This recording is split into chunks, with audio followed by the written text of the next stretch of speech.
Welcome to the smoothjazz.com No Messin session. That's what we're calling it anyway, for our new EDU section here at smoothjazz.com Global.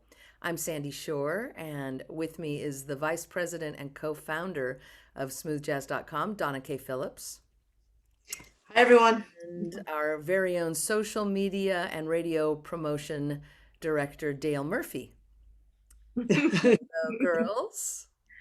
So we have had so much extra time during COVID in many ways, in many ways, um, talking to artists, talking to musicians and people who are releasing new projects or getting ready to release new projects. And between myself and Sue Parker and Esther Byrne and pretty much the whole staff here, we have been fielding phone calls and emails and texts. It feels like nonstop, doesn't it, since March or April of last year? Yeah, it's gangbusters. Yeah. Pretty much. Yeah. Yeah, and there's so many questions that come over, but we did notice that they're often a batch of similar questions.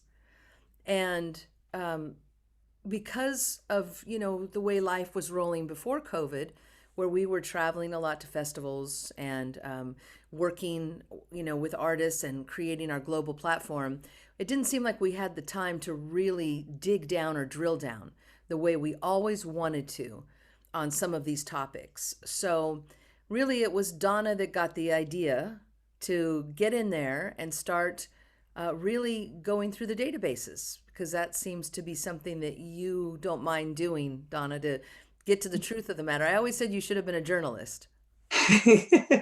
It's my skill set to look at the granular detail and to get underneath something to find out why it is the way it is.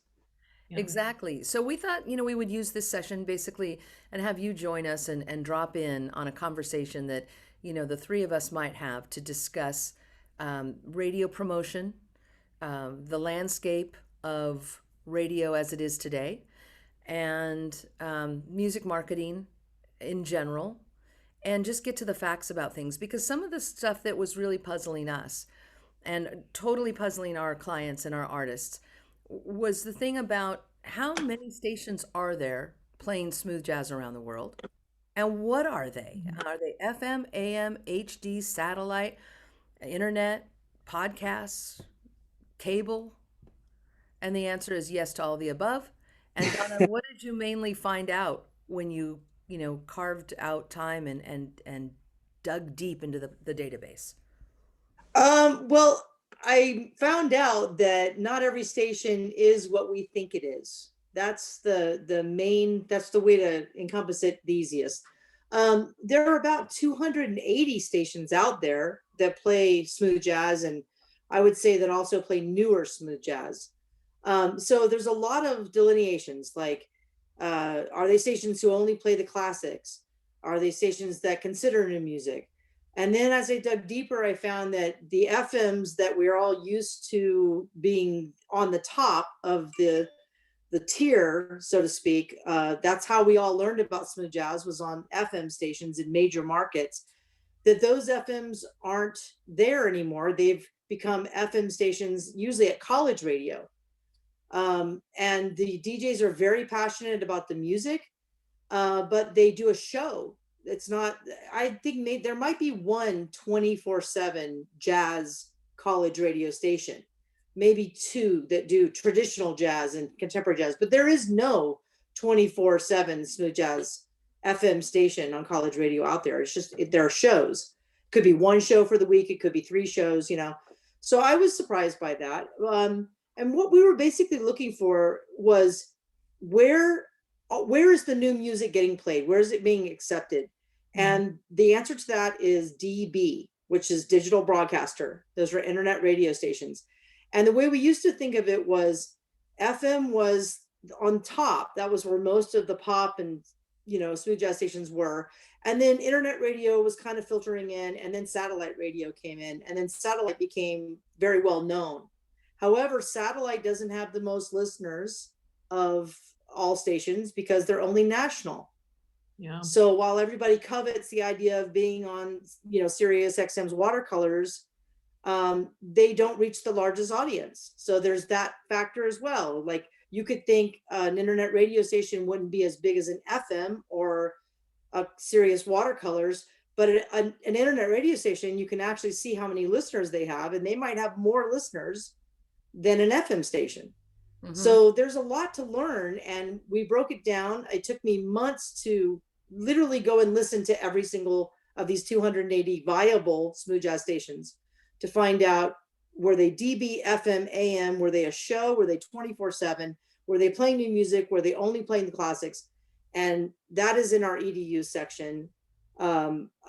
Under, I have a specific list under the radio airplay section where we teach you about radio promotion and how to evaluate it. So that's what we found, and it's very, very interesting. Plus, I will add one more thing. There are stations, unfortunately, that do appear on some radio promoters lists that are off the air, and it's no fault of theirs. Radio stations come and go all the time, and they don't exactly call us all up and tell us we've Right. gone off the air, or we flipped formats to another format. And so a lot of times we're all busy and our lists get out of date, and we hear through somebody else that a station went off. But that is something to know, that the list that you're getting that have all the radio stations on there for the promotions, they're not always on the air. So our list shows you who's on the air. You can actually click to listen to the station and hear the stream, hear how relevant it is. And then you can learn what's an FM, what's a DB, and all of that. So I think it's a really educational thing to get down into and really understand the new radio landscape. Yeah. Absolutely. And some of the comments we get here from artists is that when they select a radio promoter and the radio promoter sends out their music on their behalf to their list of stations, it's just not, as we've experienced, humanly possible to constantly vet those radio stations on that list, say every week or every month. Sometimes a year can lapse, and it's like hotels, management comes and goes, and Yeah. radio is the same, just like restaurants, management comes and goes, or stations come and go. That's the way it's always been. I've been in radio since I was 15, and it's always been a revolving door. So, Dale, how do you deal with that when you handle the department of smoothjazz.com recommends and you contact the radio stations on behalf of our clients? How do you make sure that these are the same people that we want them to be, that we need them to be, and that we are sending to stay up to date? Yeah, I think, just maintaining the relationships, making sure that who the program director is and what kind, are they adding new music? Are they, wanting to discover new music? Or how do they accept new music? And I love that Donna made that such a great point that I kind of was like an aha moment for me, that so many, as we've experienced, like Sandy said, so many stations flip, not just smooth jazz, but off and on the air all the time. But an internet station can really grow, from the beginning, and you can make it and maintain it and continue to, grow with it. So that was just kind of an aha moment for me when you just said that, Donna. Yeah. That Yeah. it's the DBs are really just, I mean, the future, as we know, but the DB stations are something that's really close to the listeners' hearts, I think, because they can interact. A lot of these stations have Facebooks and Instagrams, and the people, the listeners, really get to be a part of it. So not that FM stations don't have that, but I think these internet stations really have this capability to just,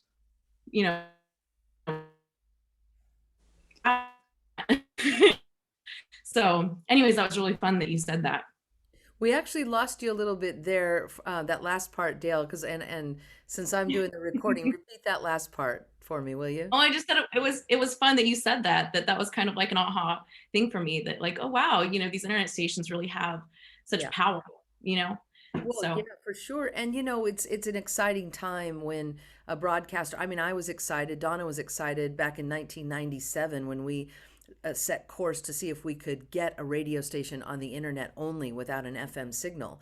And it took us 3 or 4 years before we could actually realize that dream. So I know what it's like for broadcasters to venture out and launch a digital broadcasting platform now. mhm. 20 years later, it's not as hard Yeah. as it was when we set out.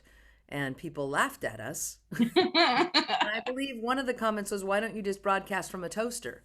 Well, yeah. Yeah. But you know what? You make a really good point, Sandy. I don't even think I thought about this. Have we been on the air at smoothjazz.com longer than the FM stations were with Smooth Jazz at this point? I would say so. There may be some heritage smooth jazz FM stations out there that are still playing smooth jazz, um, but not very many that I can think of. I Yeah, mean, I don't know if there are any from the 90s that are still plugging along. I would venture to guess there might be a handful, yeah, but not the big ones, no. No, and I think what I also want this conversation to be about is the reason we're vetting the stations is, yes, you need to know who's on the air and who's not on the air, but it's spin expectation. It's data expectation. Like if you're really using the charts to gauge your success as a new artist or with a new project, you really want to see how this project does compared to how the last project did. Then if you're using the spin data, you need to first and foremost understand what these station lists you're getting from a promoter or another website that shows a list of stations that they syndicate their shows to. Mhm. Or, like what is a syndicated show giving you in spins versus a 24/7 DB station, right? Because exactly. a syndicated show, it could be the Dave Koz show on Sunday mornings at 6 a.m. to 7 a.m. That's it. So if you have a 1 hour period to collect spins while you see the word iHeartRadio, oh, this station's on iHeartRadio, that sounds big. But you need to break it down. Is it a 24/7 station? Probably not. Syndicated shows are just shows, Yeah. usually 1 to 2 hours each. Dale, how many spins come out of a show? One. And I mean, pretty much, yeah. But one spin. I mean, if it's a show, a syndicated show like you're talking about, they have 3 hours to play music, and they're not going to repeat a song. So and that's they it. One may spin. or may not keep it on for 2 or 3 or 4 weeks in a row either. Exactly. So it Yeah. is an alignment of expectations, and it's also really good if you get your song played on that show. And we don't want to Absolutely. diminish that or, Yeah. or act like we don't think that's anything great. We do. But when it comes down to counting spins that drive your music up charts, that's where we are aligning expectations right now. And Donna also stumbled onto something really important that we felt was necessary to broach in our EDU section and in this video, which is what we found are multicasts.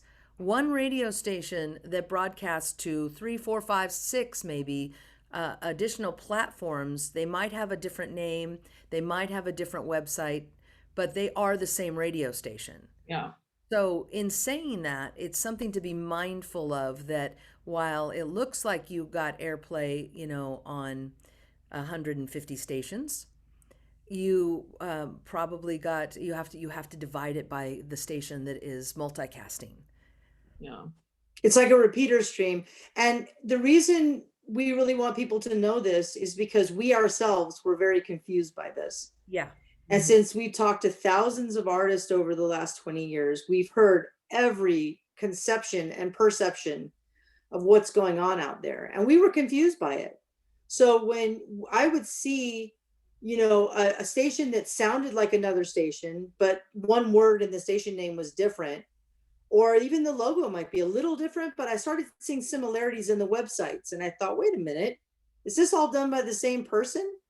And there's nothing wrong or illegal about that. You can multicast, like we could take smoothjazz.com and call it smoothjazz.com wave or smoothjazz.com USA. We could come up with many, many names and we would just repeat that stream. The way we do it, the way it was done in the original back 20 years ago, is you call those bit rates. So we would have a 32K bit rate stream, a 64K 128, meaning that if you had good bandwidth, you could listen to the high end 256K stream. That would sound really amazing. If you're in a really low bandwidth area, you might want to go down to the 32K. It won't sound as good, but you could at least stream it without interruption. So we didn't call those bit rates different names, but you can. You Yeah. can pretend they're different stations, but they're not. Because if you listen simultaneously, you hear the same strain. So in other words, we are hearing from people that, hey, I got streamed on these 10 stations, but it's actually really one station. Let's look at the difference of the two just for a second. For smoothjazz.com, we are one platform, one massive platform with a lot of different opportunities to tune in. You can listen to us on our mobile app. You can listen to us on our pop-up player. You can listen to us on Apple TV. You can listen to us on Roku, iTunes, and all TuneIn, whatever one you want to listen to us on. But we aggregate every single listener. And we call that a smoothjazz.com listener. So our platform is very large with lots of listeners, whereas somebody wanting to have many different multicasts, we would have to interview them and find out exactly what the purpose is. But I would imagine it probably makes an individual appear to be a network or to have a larger footprint, footprint for influencing perhaps. But it's something to be mindful of. Yeah, and it splinters off the listeners, to your point about listeners. So while the one version of the stream that maybe the mainstream has, 100 listeners in that moment, the one that sounds like that stream but it has a slightly different name, it may only have 30 listeners in that moment. Right. So they're just not aggregating like we are. We're lumping everybody into one main radio station stream. Yeah. And they're splitting theirs out. But unfortunately, the artists get a little fooled because they think, oh, I'm on all these stations. This one person can put me on 30 stations. Well, if you drill down and who's going to do that work, right? Who's going to sit and do what I did and listen to every single stream?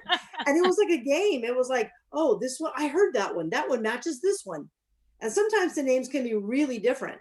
They can sound like they're from different parts of the country. Like one may be from New York and one may have the word Colorado in it. And then when you go listen to the actual, player, you hear the exact same station and you go, whoa, I'd never heard of anything like that. So bottom line, Donna, is they might be on 30 stations, but really it could in theory be 30 listeners. Yes. So something to keep in mind as you, further your knowledge and information in your music career. And lastly, I would like to hit on accountability in radio promotion and tracking. One of the big questions we get is, or one of the assumptions is that if you're working with a promoter and they send your music out to 150 stations, 180 stations, 200 stations, it doesn't matter, that these artists believe they're getting airplay on all of those stations. And you, Donna, have determined and you've listed in our EDU section that a list is not airplay on each station. So I would like to direct this question real quick to Dale. When you talk to radio stations on behalf of our clients at smoothjazz.com with the smoothjazz.com recommends, what do you send these clients every week in accountability? What do you show them? Yeah, I think that's one of the super great parts about us having the platform we have that you guys specifically have created, Donna, with the data, that we have these charts and we have this data. I mean, we've, just created this incredible data mine of all the spins, all the songs. That's also the cool thing about our charts is that we're the album-based chart. So, if a station's playing the new single, great, but they could also be spinning, the last single and the single before that. And so it adds up. So we have that data and I'm able to send that to our clients. And I can break it down by how many spins each song got, what station it was on. And because like you were saying, we know Donna's really sussed out the data of each station, I can refer back to, it was on this, a specific syndicated show, or it was on this station that played your song multiple times because they have that ability to do so. So every week I send them I send my clients a list of every station that they're being played on, how many spins they have, how many ads they had, and I have that access because we have our platform. Yeah, there was a thing called, you just reminded me, Dale, of when Sandy and I started out doing our own IT work on our own site when we were building it back in the beginning, we kept running into all these mysteries, right? And we couldn't figure out the data. And it Yeah. was called magification. An IT person was finally honest with us and he said, yes, IT people like to do that. They magicify or whatever. They make things sound harder than they are so that you'll just trust them and then they can do whatever they want behind the scenes. What I think Sandy and I set out to do was demystify the whole thing. Yeah. And that's what we're trying to do with that data, is empower the artist who now, you're not running through labels anymore. You are the label. Yeah. So if you are the label, you have to be accountable to the artist, that other part of you, yourself, to say, am I really getting airplay on this station? And also, you now have contact. You now have a ability. Think about it. When you had to go through a label that went through a radio promoter, you were never going to talk to that radio station programmer. Now there's a connection. So Dale, if you find that someone's being particularly supportive of an artist, you could tell the artist, hey, maybe send them a thank you. Yeah, Absolutely. You know? Absolutely. And again, that's I think part of the fun thing of the, the internet stations and having so much access to people online, with the social media. And that's also kind of why I feel like the radio promotion and social media go so hand in hand, because, I'm out there, in the trenches on our social media, and I see, these people and the groups and the fun time they have with these stations. And they really, these artists really have a great opportunity via social media to get in contact with these radio stations and have build a relationship with them.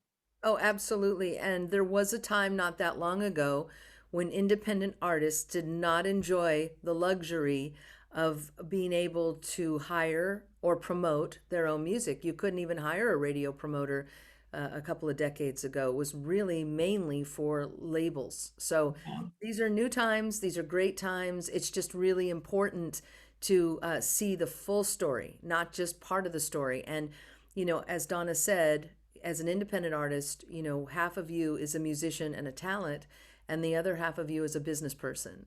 And we're here, for you to support you, to be your marketing arm, and as well as keep the light on and keeping it real, for all of us in the trenches. So this was great, girls. We're going to definitely keep doing these no messin sessions, and we'll have Steve Parker on with us soon, who handles artist marketing and development, and we'll get Esther Byrne on here to discuss event marketing and development, and of course Rowan, who I'll get on soon to talk about metadata and making your the backside of your music pretty for radio and radio ready and all of that, and I'll tap into It's his huge. insights too.